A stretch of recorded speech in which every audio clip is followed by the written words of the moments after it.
저는 윤명자라고 합니다. 인천에서 작은 찻집을 운영하고 있죠. 오늘도 평범한 오후였습니다. 단골 손님들이 차를 마시고 떠난 후 찻잔을 정리하며 가게를 차근차근 정돈하고 있었어요. 그런데 이상한 일이 생겼습니다. 지하 창고로 내려가는 문이 살짝 열려 있더군요. 분명히 오늘 아침에 단단히 잠갔는데 말이에요. 처음엔 바람에 열린 건가 싶어서 대수롭지 않게 여겼습니다. 하지만 창고 안을 들여다보는 순간 온몸에 소름이 돋았어요. 찻잎을 담아두던 큰 주석통 하나가 사라져 있었거든요. 그 자리엔 대신 낡은 금속 열쇠 하나가 놓여 있었습니다. 손으로 집어들고 자세히 살펴봤어요. 열쇠엔 희미하게 숫자가 새겨져 있었습니다. G-219. 이 숫자를 보는 순간 머릿속이 하얘졌어요. 30년 전 기억이 물밀듯이 밀려왔거든요. G-219. 그건 제가 국정원에서 쫓겨날 때 마지막으로 본 코드명이었습니다. 당시엔 그 코드가 뭘 의미하는지 몰랐어요. 하지만 지금 생각해보니 모든 게 그때부터 시작됐던 것 같습니다. 손이 떨렸습니다. 누군가 일부러 이 열쇠를 놓고 간 거예요. 그것도 제가 알아볼 수 있도록 말이죠. 찻잎통을 가져간 것도 우연이 아닐 겁니다. 그 사람은 저에게 뭔가 말하고 싶어 했어요. 저는 서둘러 창고에 있던 찻통들을 모두 꺼내기 시작했습니다. 하나씩 뒤져보니 지금까지 눈치채지 못했던 것들이 보이더군요. 몇 개 통의 밑바닥이 이상하게 두꺼웠어요. 손톱으로 긁어보니 겉면이 벗겨지면서 작은 공간이 나타났습니다. 그 안엔 아무것도 없었지만 누군가 오랫동안 이곳에 뭔가를 숨겨뒀다는 걸 알 수 있었어요. 찻집을 인수받을 때부터 있던 통들이었는데 이전 주인도 모르고 있었던 비밀이었을 겁니다. 밤이 깊어가는데도 잠이 오지 않았어요. G-219라는 숫자가 계속 머릿속을 맴돌았거든요. 30년 만에 과거가 저를 찾아온 거였습니다. 그것도 이런 기묘한 방식으로 말이에요. 다음 날 아침 저는 일찍 가게를 열었습니다. 혹시나 해서 창고 문을 다시 확인해 봤어요. 어젯밤과 똑같았습니다. 열쇠는 여전히 제 손 안에 있었고요. 첫 번째 손님이 들어왔을 때도 마음이 편치 않았어요. 평소처럼 차를 내리면서도 계속 창고 쪽을 힐끔거렸습니다. 누군가 또 올까봐 아니면 뭔가 달라진 게 있을까 봐요. 그런데 정말 이상한 일이 또 벌어졌습니다. 단골 손님 중 한 분이 평소와 다른 질문을 하시더군요. 사장님, 예전에 다른 일 하셨죠? 저는 깜짝 놀라서 컵을 떨어뜨릴 뻔했어요. 그냥 오랫동안 찻집만 했는데요. 거짓말이었습니다. 하지만 어쩔 수 없었어요. 과거는 절대 들켜서는 안 되는 비밀이었거든요. 그분은 더 이상 묻지 않으셨어요. 하지만 제가 느끼기에는 뭔가 알고 계신 것 같았습니다. 차를 마시면서 저를 유심히 관찰하고 계셨거든요. 오후가 되자 가게가 조용해졌습니다. 저는 다시 창고로 내려갔어요. 이번엔 더 꼼꼼히 살펴봤습니다. 벽면 곳곳을 두드려보고 바닥도 자세히 살펴봤어요. 그러다가 한쪽 모서리에서 이상한 걸 발견했습니다. 시멘트가 다른 곳과 색이 약간 달랐어요. 최근에 메운 자국 같았습니다. 누군가 여기에 뭔가를 묻어뒀다가 파낸 것 같더군요. G-219 열쇠를 들여다보니 작은 글자들이 더 새겨져 있었어요. 너무 희미해서 처음엔 못 봤는데 돋보기로 자세히 보니 읽을 수 있었습니다. 기다려왔다라고 새겨져 있더군요. 누군가 30년 동안 저를 기다려왔다는 뜻일까요? 아니면 이 순간을 기다려왔다는 뜻일까요? 어느 쪽이든 섬뜩했습니다. 저는 더 이상 안전하지 않다는 걸 직감적으로 느꼈어요. 그날 밤 가게 문을 잠그면서 뒤를 계속 돌아봤습니다. 누군가 따라오는 것 같은 기분이 들었거든요. 집에 도착해서도 문을 여러 번 확인했어요. 30년 만에 느끼는 긴장감이었습니다. 이제 시작인 것 같았어요. 누군가 저에게 무언의 메시지를 보낸 거였으니까요. G-219라는 숫자로 과거와 현재를 연결시키려는 시도였겠죠. 그 사람이 누군지는 모르겠지만 분명히 저를 아는 사람일 겁니다. 1990년 봄이었습니다. 저는 당시 북방통신부 산하 감정팀에서 일하고 있었어요. 27살의 젊은 요원이었죠. 지금 생각하면 정말 다른 세상에서 살았던 것 같습니다. 제 파트너는 서기철이라는 남자였어요. 32살로 저보다 5살 많았습니다. 키가 크고 말수가 적은 사람이었죠. 하지만 일할 때만큼은 완벽했어요. 감청 장비를 다루는 솜씨가 정말 뛰어났거든요. 기철이와 저는 주로 외국 공관들의 통신을 감청하는 일을 했습니다. 냉전 시대였으니까 그런 일들이 중요했죠. 매일 헤드폰을 끼고 앉아서 잡음 속에서 의미 있는 대화를 찾아내는 게 저희 일이었어요. 그런데 그해 봄에 큰 사건이 터졌습니다. G-219 코드명으로 분류된 극비 문건이 유출된 거예요. 북한 관련 정보였는데 어떻게든 외부로 새어나갔습니다. 조직은 발칵 뒤집혔죠. 수사가 시작됐어요. 문건에 접근할 수 있었던 사람들을 모두 조사했습니다. 저와 기철이도 당연히 조사 대상이었어요. 하지만 처음엔 별로 걱정하지 않았습니다. 저희는 아무 잘못이 없었거든요. 며칠 후 기철이가 제게 말했어요. 명자야, 조심해. 뭔가 이상해. 그의 표정이 평소와 달리 어두웠습니다. 누군가 우리를 의심하고 있어. 우리가 뭘 잘못했다고? 저는 이해할 수 없었어요. 문건 유출이랑 우리는 아무 상관없잖아. 기철이는 고개를 저었습니다. 그게 문제가 아니야. 누군가는 희생양이 필요해. 사건을 마무리하려면 말이야. 그때도 기철이 말의 의미를 완전히 이해하지 못했어요. 너무 순진했던 거죠. 조직이 진실보다는 체면을 더 중요하게 생각한다는 걸 몰랐습니다. 일주일 후 저는 갑자기 소환됐어요. 상부에서 개별 면담을 한다는 거였습니다. 면담실에 들어가자 낯선 사람들이 앉아 있었어요. 내무감사실 사람들이었죠.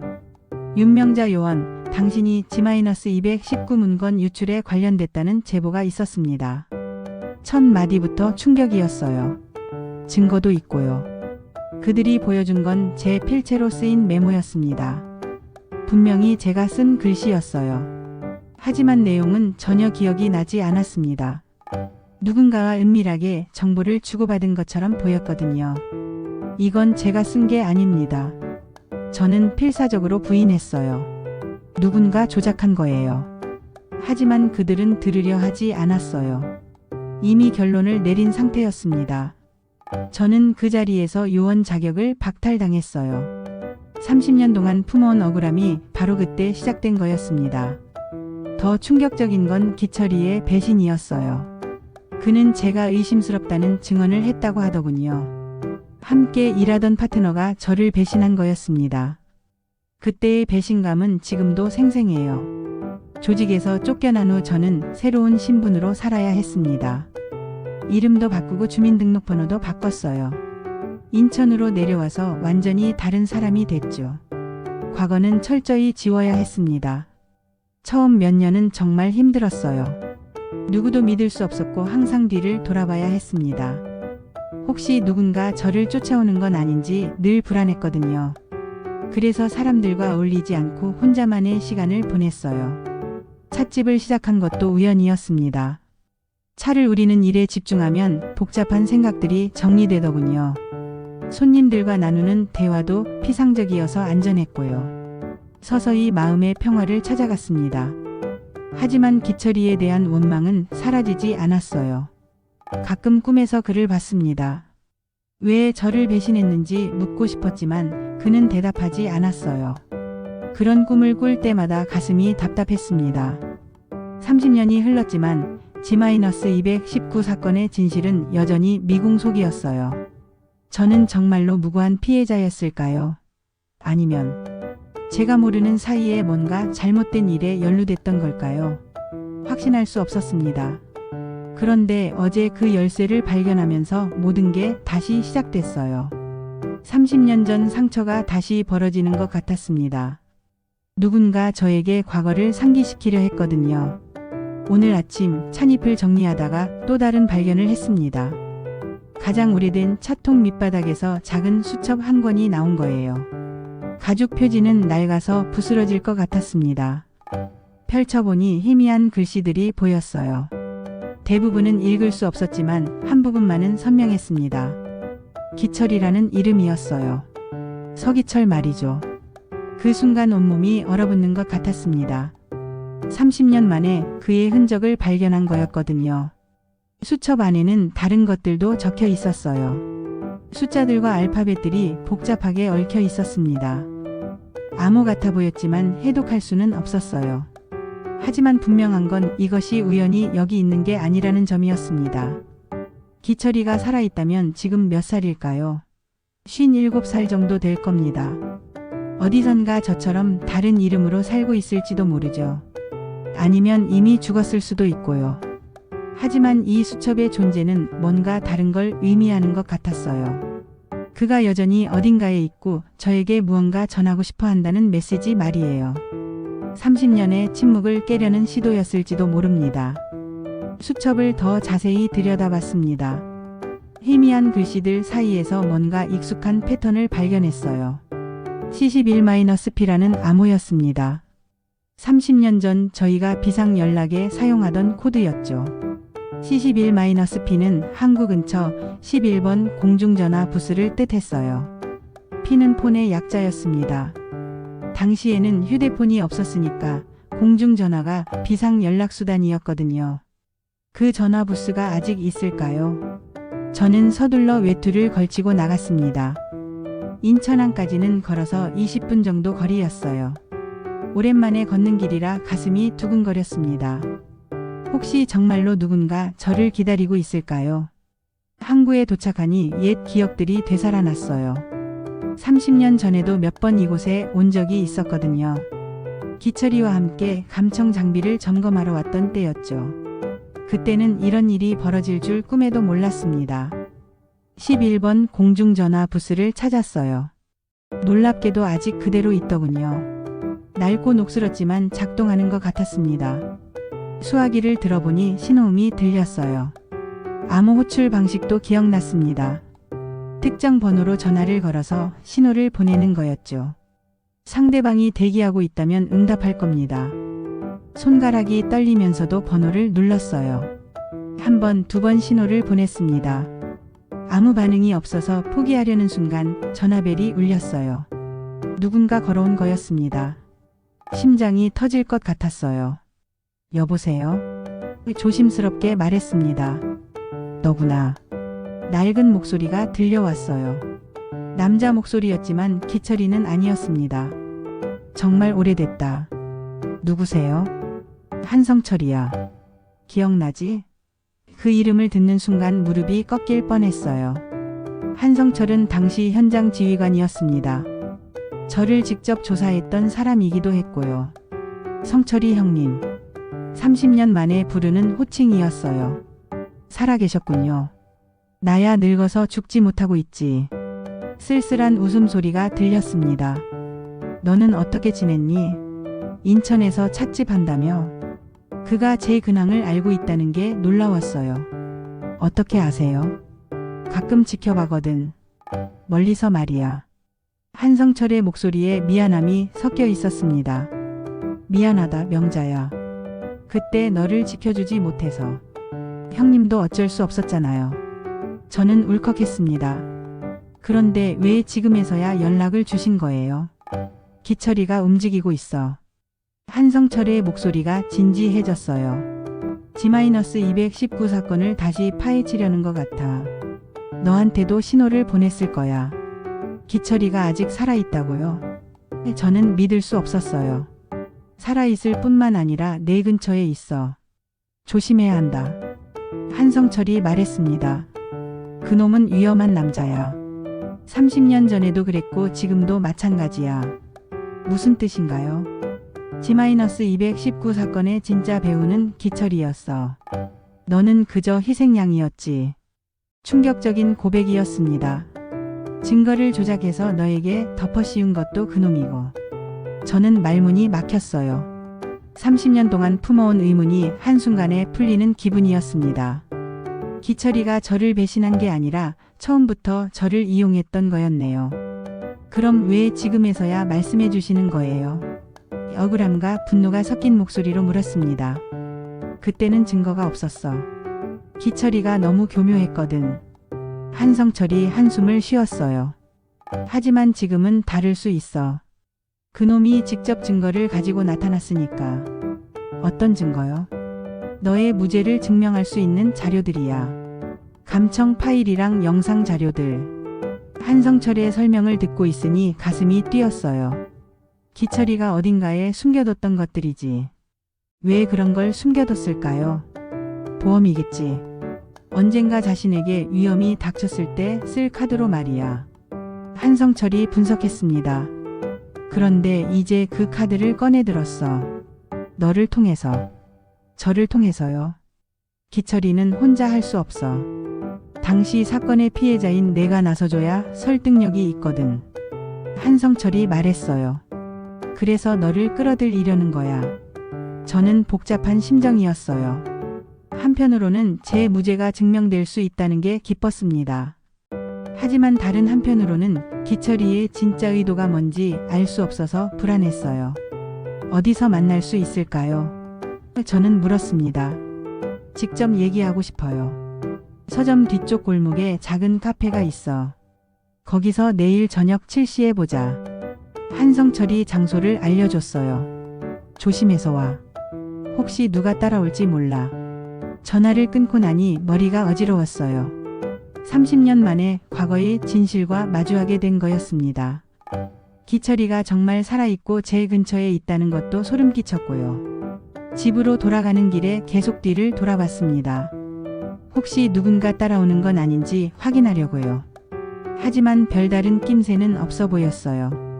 그래도 마음은 편치 않았습니다. 찻집에 도착해서 문을 잠그고 나니 조금 안심됐어요. 하지만 내일 한성철을 만나면 어떤 얘기를 들을지 궁금하면서도 두려웠습니다. 과연 진실을 알고 싶은 걸까요? 그날 밤 잠이 잘 오지 않았어요. 30년 전 기억들이 계속 떠올랐거든요. 기철이와 함께 일했던 시간들, 그가 보여줬던 친절함, 그리고 마지막 배신의 순간까지. 모든 게 연극이었다니 믿기 어려웠습니다. 수첩을 다시 펼쳐봤어요. 기철이 이름 주변에 다른 글씨들도 있었는데 자세히 보니 주소 같아 보였습니다. 인천 시내의 어떤 골목을 가리키는 것 같았어요. 혹시 기철이가 살고 있는 곳일까요? 하지만 섣불리 찾아가기는 위험할 것 같았어요. 한성철을 먼저 만나서 상황을 파악한 후에 결정해야겠다고 생각했습니다. 30년을 기다렸는데 하루 이틀 더 기다려도 되겠죠. 다음 날 아침 가게를 열면서 평소보다 더 신경이 쓰였어요. 혹시 기철이가 나타날까봐 계속 문 쪽을 힐끔거렸습니다. 한성철의 말이 사실이라면 그가 제 근처에 있다는 거니까요. 오전 손님들은 평소와 다르지 않았어요. 단골분들이 와서 차를 마시고 일상 얘기를 나누고 가셨습니다. 저는 최대한 자연스럽게 행동하려 했지만 마음은 편하지 않았어요. 점심시간이 지나고 오후가 되니 가게가 한적해졌습니다. 그때 처음 보는 남자분이 들어오셨어요. 50 중반쯤 돼 보이는 분이었는데 인상이 어딘지 익숙했습니다. 어서 오세요. 인사를 드렸지만 그분은 대답 대신 가게 안을 천천히 둘러봤어요. 마치 오랜만에 찾은 옛집을 구경하는 것 같았습니다. 홍차 한 잔 주세요. 그분이 주문하셨어요. 목소리를 듣는 순간 소름이 돋았습니다. 어디선가 들어본 것 같았거든요.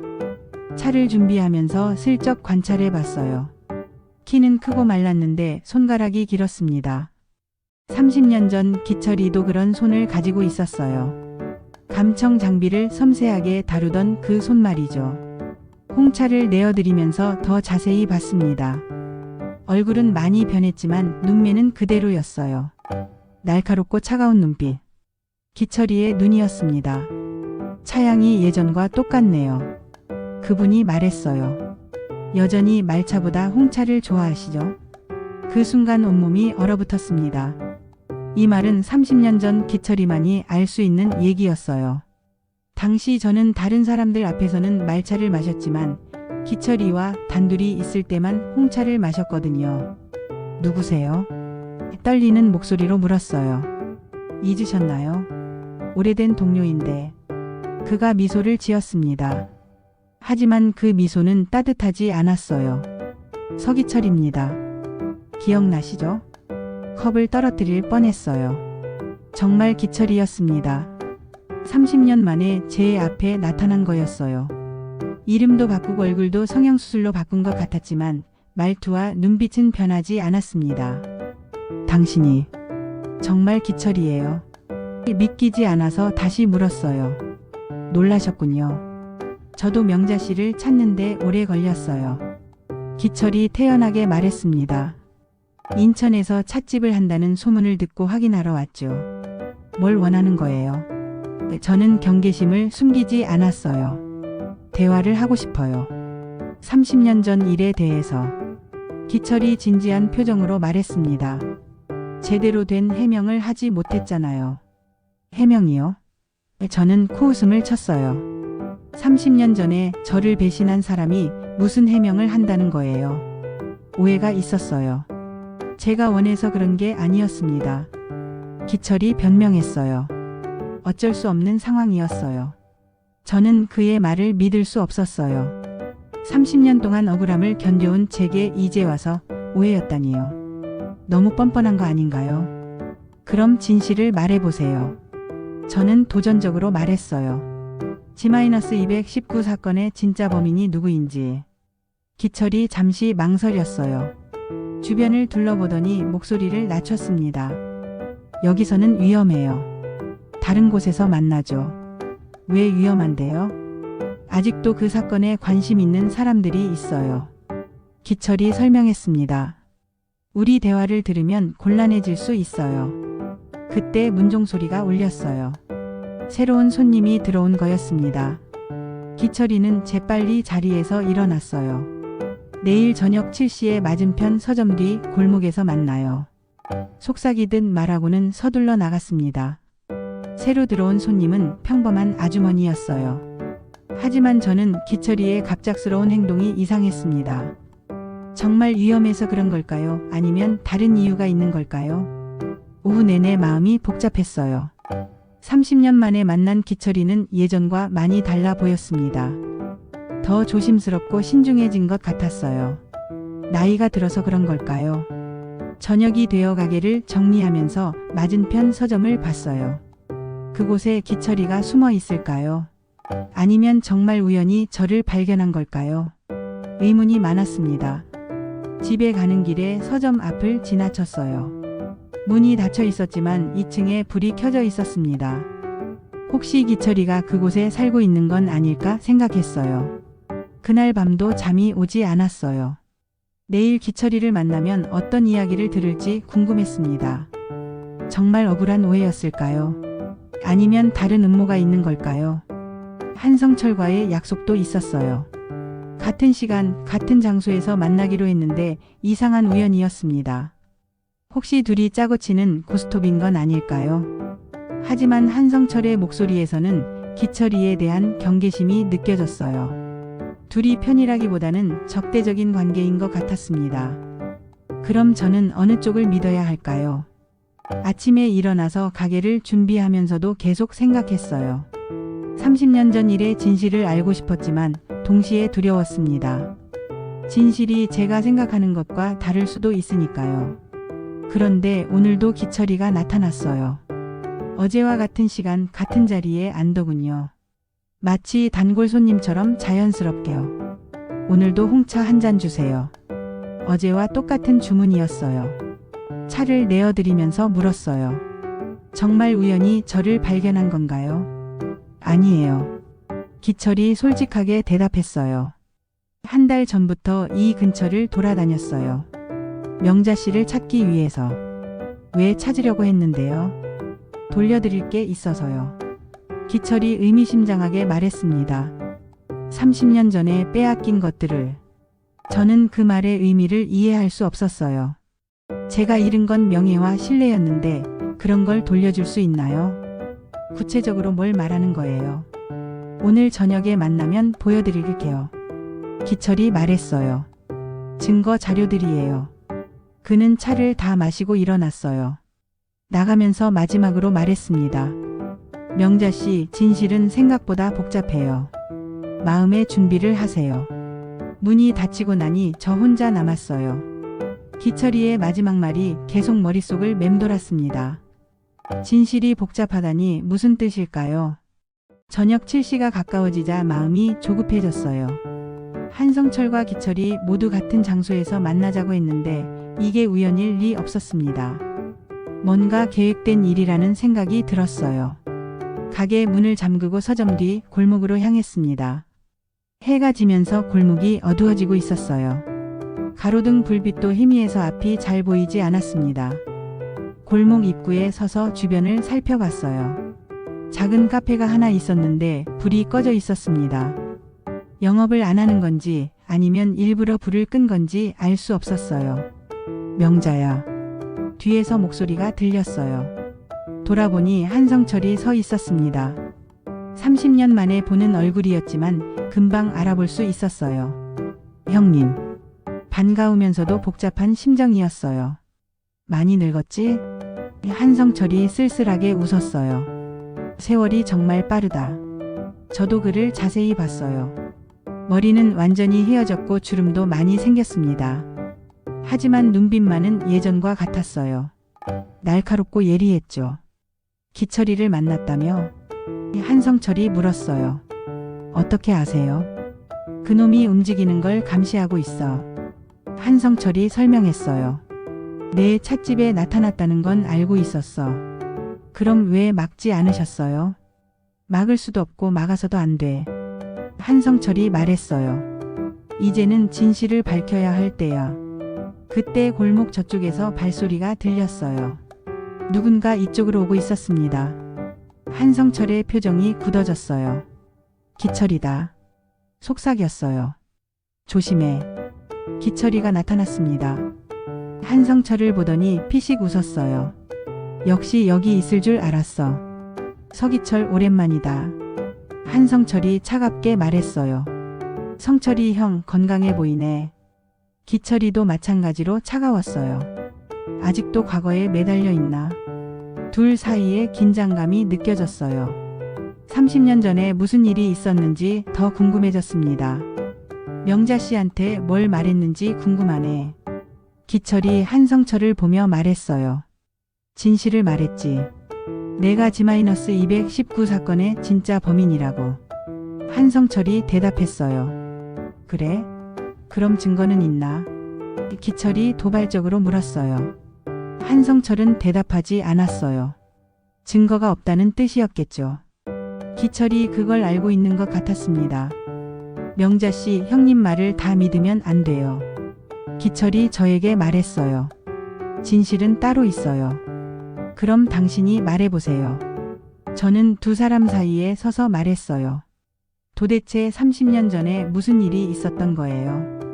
기철이가 주머니에서 뭔가를 꺼냈어요. 작은 열쇠였는데 제가 찾았던 G-219 열쇠와 똑같아 보였습니다. 이게 모든 답이에요. 기철이 열쇠를 보여줬어요. 지하 보관소의 열쇠죠. 지하 보관소요? 저는 물었어요. 당시 사건의 모든 증거가 숨겨진 곳이에요. 기철이 설명했어요. 감청 파일, 동영상, 문서들까지. 한성철의 얼굴이 굳어졌어요. 그런 곳이 있다고? 형님도 모르는 곳이에요. 기철이 만족스럽게 웃었어요. 제가 혼자 만든 비밀 창고거든요. 어디에 있는데요? 저는 궁금했어요. 서점 지하예요. 기철이가 대답했어요. 바로 여기 밑에. 그 말을 듣고 보니 우리가 서 있는 곳이 서점 바로 뒤였어요. 기철이가 이곳에서 만나자고 한 이유가 있었던 거네요. 그 보관소에 뭐가 들어있다는 거야? 한성철이 물었어요. 명자 씨의 무죄를 증명할 수 있는 모든 자료들이요. 기철이 대답했어요. 그리고 진짜 범인의 정체도. 저는 가슴이 뛰었어요. 정말로 제 무죄를 증명할 수 있다면 30년의 억울함이 풀릴 수 있잖아요. 왜 30년 동안 숨겨뒀던 거예요? 저는 물었어요. 때가 되지 않았으니까요. 기철이 설명했어요. 하지만 이제는 공개해도 안전해요. 뭐가 안전해? 한성철이 의심스럽게 물었어요. 관련자들이 대부분 죽거나 은퇴했거든요. 기철이 말했어요. 이제 진실을 밝혀도 위험하지 않아요. 한성철은 여전히 기철이를 믿지 않는 눈치였어요. 하지만 저는 달랐습니다. 무죄를 증명할 기회라면 놓치고 싶지 않았거든요. 보관소를 보여주세요. 저는 기철에게 말했어요. 지금요? 기철이 놀란 듯 물었어요. 네, 지금요.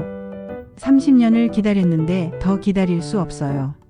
기철이가 한성철을 봤어요. 형님도 같이 가시겠어요? 한성철은 잠시 망설이더니 고개를 끄덕였어요. 가보자.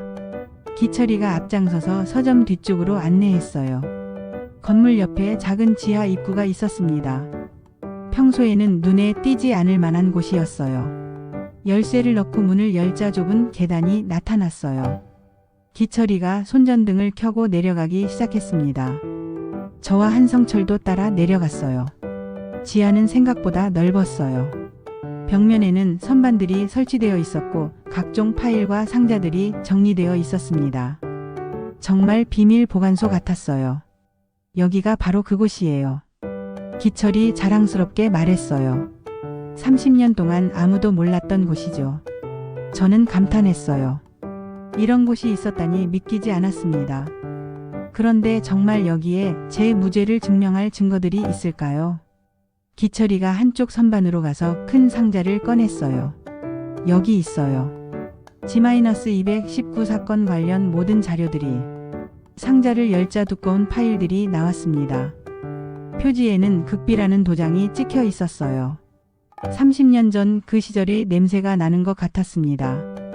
이건 당시 감청 기록이에요. 기철이가 첫 번째 파일을 펼쳤어요. 명자 씨가 담당했던 부분의 완전한 기록입니다. 저는 떨리는 손으로 파일을 받아봤어요. 제 필체로 쓰인 감청 보고서들이 가득했습니다. 하지만 내무감사에서 보여줬던 조작된 메모는 없었어요. 여기 봐요. 기철이가 다른 파일을 가리켰어요. 이게 진짜 유출 경로예요. 그 파일에는 충격적인 내용이 적혀 있었어요. G-219 문건을 유출한 건 제가 아니라 당시 부서장이었던 김재현이라는 사람이었습니다. 저는 그 이름을 기억했어요. 김재현 부장이요? 저는 믿을 수 없었어요. 그분이 왜? 돈 때문이었어요. 기철이 설명했어요. 외국 정보기관에서 거액을 받고 정보를 넘긴 거죠. 한성철이 파일을 들여다봤어요. 이 자료가 진짜라면. 진짜예요. 기철이 단호하게 말했어요. 제가 직접 수집한 증거들이거든요. 그럼 왜 당시에 공개하지 않았어? 한성철이 화를 내며 물었어요. 김재현이 저를 협박했어요. 기철이 고백했어요. 증거를 공개하면 저도 공범으로 몰리게 한다고 했거든요. 저는 점점 상황을 이해하기 시작했어요. 기철이도 피해자였던 거네요. 김재현에게 조종당했던 거였습니다. 그래도 저를 희생양으로 만들 필요는 없었잖아요. 저는 기철이에게 따졌어요. 미안해요. 기철이 고개를 숙였어요. 하지만 김재현이 명자 씨를 지목했어요. 거부하면 저까지 위험해질 상황이었어요. 그래서 제 필체를 조작한 거군요. 그것도 김재현이 시킨 일이에요. 기철이 변명했어요. 저는 그냥 도구였을 뿐이에요. 한성철이 다른 상자를 열어봤어요. 여기에는 뭐가 들어있어? 동영상 자료들이에요. 기철이 대답했어요. 김재현이 돈을 받는 장면도 있어요. 저는 믿기지 않았어요. 정말 그런 결정적 증거가 있다니요. 그럼 30년 전에 왜 이걸 공개하지 않았을까요? 동영상을 볼 수 있을까요? 저는 물었어요. 기철이가 오래된 비디오 플레이어를 꺼내왔어요. 화질이 좋지 않을 거예요. 30년 전 장비니까. 화면에 흑백 영상이 나타났어요. 어떤 사무실에서 두 남자가 만나는 장면이었습니다. 한 명은 분명히 김재현 부장이었어요. 저 외국인이 정보기관 요원이에요. 기철이 설명했어요. 김재현에게 돈을 건네주는 장면이 나올 거예요. 정말로 돈 봉투가 오가는 장면이 나왔어요.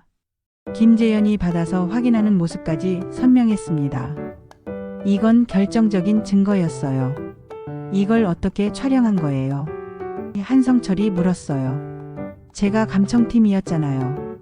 기철이 설명했어요. 몰래 카메라 설치하는 것쯤은 어렵지 않았어요. 저는 눈물이 났어요. 30년 동안 억울함을 견뎠는데 진짜 범인은 따로 있었던 거였습니다. 그것도 제 상관이었던 사람이요. 김재현은 지금 어디 있어요? 저는 물었어요. 10년 전에 죽었어요. 기철이 답했어요. 암으로. 그럼 복수할 수도 없다는 얘기네요. 하지만 중요한 건 제 무죄가 증명된다는 거였어요. 이 자료들로 명예회복이 가능할까요? 저는 한성철에게 물었어요. 가능하지. 한성철이 고개를 끄덕였어요. 하지만 30년이 지난 일이라 복잡할 수도 있어. 그래도 해볼 만한 가치는 있죠. 당연하지. 내가 억울하게 당했다는 걸 증명하는 거니까. 기철이가 또 다른 파일을 꺼냈어요. 여기에는 김재현의 다른 범죄들도 기록되어 있어요. G-219 사건만이 아니었거든요. 정말 많은 자료들이 있었어요. 김재현이 얼마나 많은 비리를 저질렀는지 알 수 있었습니다. 저는 그저 그중 하나의 희생양이었던 거네요. 기철이 씨, 30년 동안 왜 혼자 이 비밀을 지켜온 거예요? 저는 물었어요. 김재현이 살아있는 동안은 위험했어요. 기철이 설명했어요. 그가 죽고 나서도 관련자들이 있어서 함부로 공개할 수 없었고요. 그럼 지금은 안전하다는 거예요? 네, 이제는 모든 게 정리됐어요. 기철이 확신에 찬 목소리로 말했어요. 저는 복잡한 심정이었어요. 기철이를 30년 동안 원망했는데 그도 피해자였다니. 물론 저를 희생양으로 만든 건 용서할 수 없지만 상황을 이해는 할 수 있었어요. 이제 어떻게 할 거예요? 한성철이 물었어요. 국정원에 재심을 신청할 거예요. 저는 결심했어요. 30년 늦었지만 억울함을 풀고 싶어요. 기철이가 모든 자료를 정리해서 큰 가방에 넣어줬어요. 이걸로 충분할 거예요. 명자 씨의 무죄를 증명하는데 말이에요. 지하보관소를 나오면서 30년의 무게가 조금 가벼워지는 것 같았어요. 드디어 진실을 알게 됐으니까요. 비록 늦었지만 정의는 실현될 것 같았습니다. 그 후 며칠은 정신없이 지나갔어요. 한성철이 국정원 관련자들과 연락을 취해서 재심 절차를 알아봤습니다. 다행히 새로운 증거가 있으면 재조사가 가능하다고 했어요. 기철이는 매일 찻집에 왔어요. 마치 30년 전으로 돌아간 것처럼 자연스럽게 행동했습니다. 하지만 저는 아직 그를 완전히 용서할 수는 없었어요. 명자 씨, 아직도 저를 원망하시나요? 어느 날 기철이가 물었어요. 원망한다기보다는 저는 잠시 말을 멈췄어요. 이해하려고 노력하고 있어요. 30년 동안 정말 미안했어요. 기철이 진심으로 사과했어요. 매일 밤 명자 씨 생각에 잠 못 이뤘어요. 그럼 왜 진작 찾아오지 않았어요? 용기가 없었어요. 기철이 고백했어요. 어떤 얼굴로 만나야 할지 몰랐거든요. 저는 그의 심정을 이해할 수 있었어요. 30년이라는 시간은 너무 길었으니까요. 서로에게 상처를 주고받으며 살아온 세월이었죠. 이제라도 진실이 밝혀져서 다행이에요. 저는 말했어요. 네, 정말 다행이에요. 기철이 안도의 표정을 지었어요. 그런데 며칠 후 이상한 일이 생겼어요. 한성철에게서 급한 전화가 온 거였습니다. 명자야, 조심해. 기철이가 뭔가 숨기고 있어. 한성철의 목소리에 긴장감이 섞여 있었어요. 무슨 뜻이에요? 내가 알아본 바로는 김재현이 10년 전에 죽은 게 맞아. 하지만 기철이도 그 무렵부터 정체불명의 활동을 했다는 정보가 있어. 어떤 활동이요? 그건 직접 만나서 얘기하자. 전화로는 위험해. 전화를 끊고 나니 불안해졌어요. 기철이가 또 다른 비밀을 숨기고 있는 걸까요? 30년 만에 찾은 진실이 또 다른 거짓일 수도 있다는 생각이 들었습니다. 그날 오후 기철이가 평소와 다르게 늦게 나타났어요. 표정도 어딘지 어두웠습니다. 오늘은 좀 늦으시네요. 저는 자연스럽게 말했어요. 급한 일이 있어서요. 기철이 대답했어요. 홍차 한 잔 주세요. 차를 준비하면서 그를 관찰해 봤어요. 손이 약간 떨리는 것 같았고 계속 시계를 확인했습니다. 뭔가 조급해하는 것 같았어요. 기철이 씨, 혹시 저한테 더 말해줄 게 있나요? 저는 조심스럽게 물었어요. 무슨 뜻이에요? G-219 사건 말고 다른 일들 말이에요. 기철이의 표정이 순간 굳어졌어요. 왜 그런 걸 물어보세요? 그냥 궁금해서요. 30년 동안 어떻게 지내셨는지. 별일 없이 조용히 살았어요. 기철이 짧게 대답했어요. 하지만 그의 눈빛에서 거짓말이라는 걸 알 수 있었어요. 뭔가 더 큰 비밀이 있는 것 같았습니다. 기철이 씨, 정말 모든 걸 말씀해 주신 거죠? 저는 다시 물었어요. 기철이가 찻잔을 내려놓더니 저를 똑바로 봤어요. 명자 씨, 때로는 모르는 게 나을 때도 있어요. 무슨 뜻인가요? 진실이 항상 행복을 가져다 주는 건 아니에요. 기철이 의미심장하게 말했어요. 그 말을 듣고 더욱 불안해졌어요. 기철이가 감추고 있는 게 뭘까요? 혹시 김재현 말고 다른 사람도 관련된 건 아니에요? 저는 직접적으로 물었어요. 기철이의 얼굴이 하얘졌어요. 왜 그런 생각을 하세요? 그냥 느낌이에요. 뭔가 석연치 않은 부분들이 있어서. 기철이가 자리에서 일어났어요. 오늘은 이만 가볼게요. 잠깐만요. 저는 그를 붙잡았어요. 마지막 질문 하나만 할게요. 뭔데요? 30년 전 저를 희생양으로 만들 때 정말 어쩔 수 없었던 거예요. 아니면 다른 이유가 있었던 건가요? 기철이가 잠시 망설이더니 고백했어요. 그때는 선택이 필요했어요. 내가 살려면 너를 희생시켜야 했어요. 충격적인 고백이었어요. 어쩔 수 없어서가 아니라 자신을 위해서 저를 배신한 거였네요. 그럼 김재현만이 범인이 아니었다는 거네요. 명자 씨. 기철이 말을 흐렸어요. 솔직히 말해주세요. 당신도 연루된 거죠? 기철이가 고개를 숙였어요. 네. 저도 돈을 받았어요. 하지만 명자 씨만큼은 지키려고 했는데. 지키려고요? 저를 희생양으로 만들면서요. 다른 방법이 없었어요. 기철이 변명했어요. 저는 분노가 치밀어 올랐어요. 30년 동안 속아왔다는 사실에 분했습니다. 기철이도 공범이었던 거예요. 나가주세요. 저는 차갑게 말했어요. 명자 씨, 들어보세요. 나가라고 했어요. 기철이가 머뭇거리더니 결국 나갔어요. 문이 닫히고 나니 저 혼자 남았습니다. 온몸이 떨렸어요. 30년 만에 찾은 진실이 또 다른 배신이었다니. 기철이는 피해자가 아니라 가해자였던 거예요. 그가 보여준 증거들도 믿을 수 있을까요? 그날 저녁 한성철을 만났어요. 기철이의 고백을 들려주니 그도 놀라워했습니다. 역시 그놈을 믿으면 안 됐어. 한성철이 말했어요. 처음부터 뭔가 이상했어. 그럼 보관소의 증거들도 가짜일까요? 아닐 거야. 기철이가 자신의 범죄를 숨기려면 진짜 증거가 필요했을 테니까. 한성철이 분석했어요. 무슨 뜻이에요? 김재현의 범죄는 진짜고 내 무죄도 증명될 거야. 하지만 기철이 자신의 역할을 축소해서 보여준 거지. 그렇다면 저는 여전히 명예회복을 할 수 있다는 얘기네요. 하지만 기철이에 대한 실망감은 컸어요. 다음 날 기철이가 또 찻집에 나타났어요. 어제와 다르게 침착한 모습이었습니다. 명자 씨, 어제는 죄송했어요. 사과로 시작했어요. 할 말이 더 있나요? 저는 냉담하게 물었어요. 마지막으로 하고 싶은 말이 있어요. 기철이 진지하게 말했어요. 뭔데요? 30년 전 일이 잘못됐다는 건 인정해요. 하지만 지금이라도 명자 씨의 명예를 회복시켜드리고 싶어요. 그게 당신한테 무슨 도움이 되는데요? 도움이 안 돼요. 오히려 손해죠.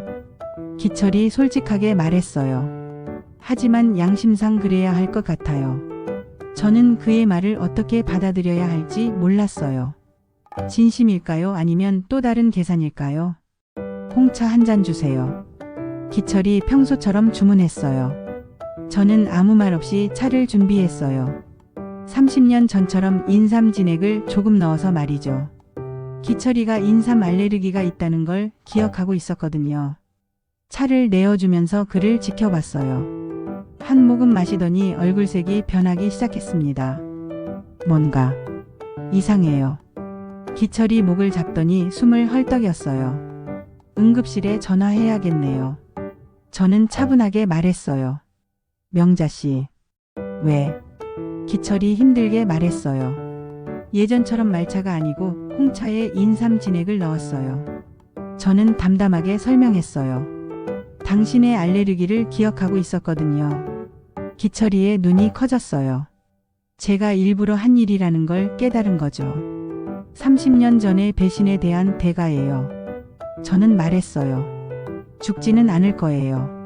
하지만 아픈 만큼 반성하세요. 구급차가 와서 기철이를 데려갔어요.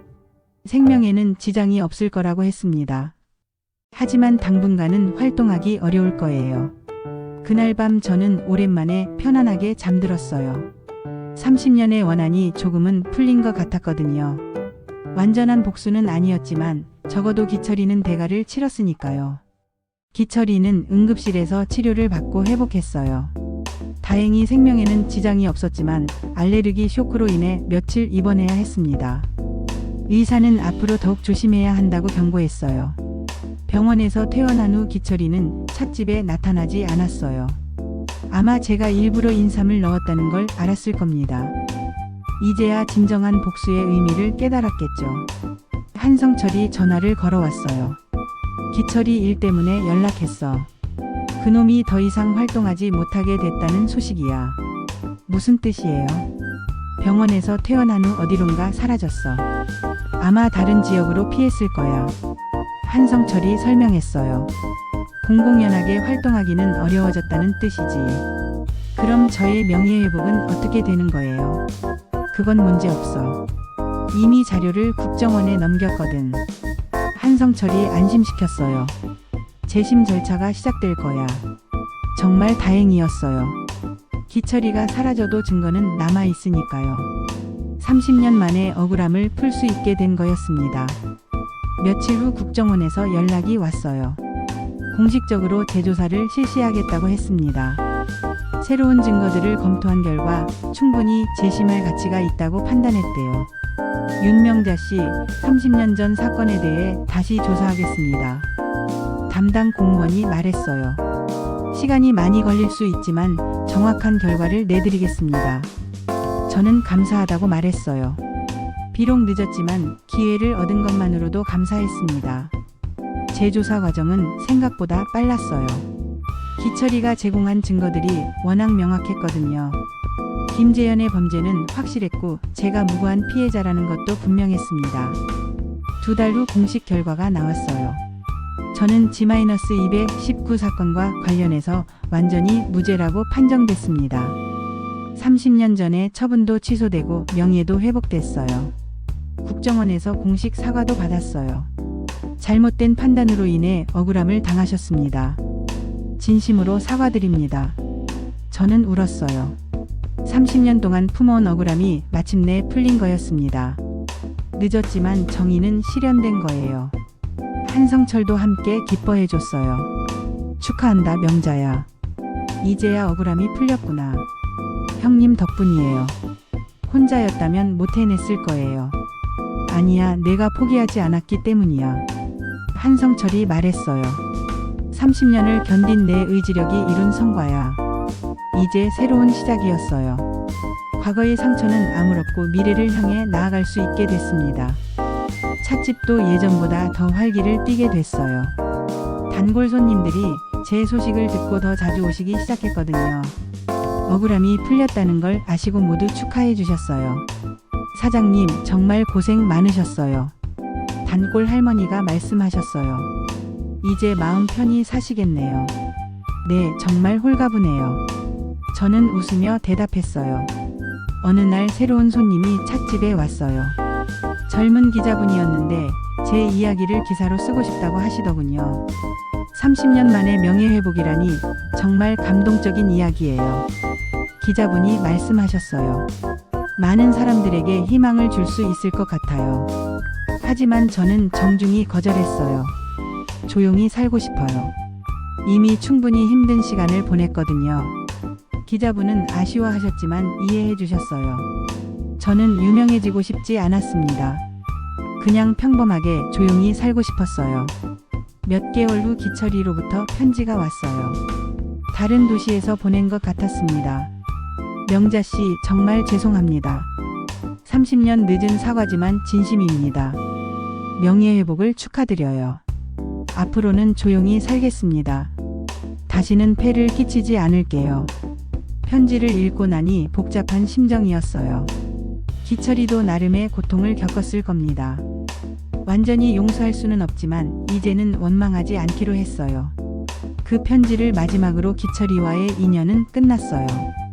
30년의 긴 악연이 마침내 마무리된 거였습니다. 찻집은 여전히 작고 조용해요.